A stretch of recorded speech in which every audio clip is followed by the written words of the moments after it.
যদি আমি বলি আমার রাসূল কেমন ছিলেন, তিনি ছিলেন মধ্যম আকৃতির। তিনি না লম্বা না খাটো।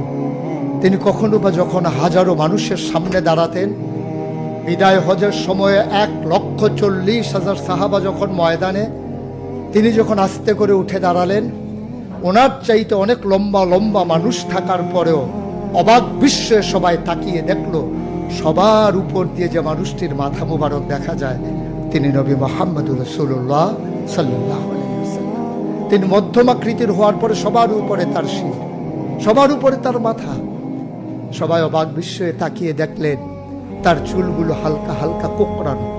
তিনি কখনো বা যখন চুলের ভিতরে তৈল দিয়ে আছড়াতেন, অবাক বিস্ময়ে মানুষ তাকিয়ে দেখতেন, মনে হতো চুলের মাঝে যেন মৃদুমন্দ ঢেউ দেখা যায়।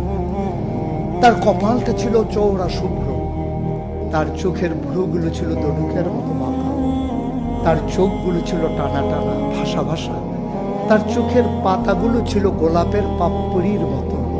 তিনি কখনো বা যখন চোখের পলক ফেলতেন, অবাক বিস্ময়ে মানুষ তাকিয়ে দেখতেন, মনে হতো মৃদুমন্দ বাতাসে গোলাপ পাপড়ি দোল খাচ্ছে।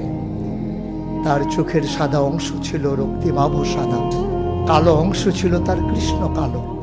তার ঠোঁটগুলো ছিল গোলাপি রঙের, তার নাকটা ছিল খাড়া, ছিদ্রগুলো ছিল ছোট ছোট, নাকের নিচেই ঠোঁটের উপরে ছিল চিকন সরু গোঁফ। তিনি কখনো বা যখন মুচকি হাসতেন, তার গোলাপি রঙের ঠোঁট দুটো যখন একটু ফাঁক হয়ে যেত আর দাঁতগুলো যখন বের হয়ে যেত, মানুষ অবাক বিস্ময়ে খুঁজত কোথাও যেন বিজলি চমকিয়েছে। তিনি যখন প্রচণ্ড গরমের মাঝে ঘেমে সিক্ত হতেন, কপালে তার মুক্তার দানার মতো ঘাম জমে যেত।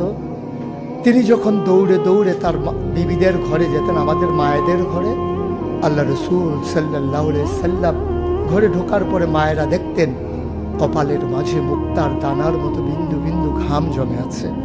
মায়েরা বলতেন, গুস্তাখি মাফ কর দিজিয়ে, বেয়াদবি মাফ করবেন, আপনি চুপটি করে একটু বসুন। নবীকে বসিয়ে ওরা ছোট্ট শিশু খুঁজে বের করতেন, অতি যত্নে পরম আদরে তার কপালের ঘামগুলো তারা শিশির ভিতরে ভরে মুখ বন্ধ করে রেখে দিতেন। ঈদ যখন আসতো, বিয়ে যখন হতো, জমানো ঘাম তারা আতর হিসেবে ব্যবহার করতেন। এ নবী তো সে নবী, হেঁটে গেছেন 1 মাস আগে রাত পথ ধরে, যাওয়ার পরে তিনি তো চলেই গেছেন।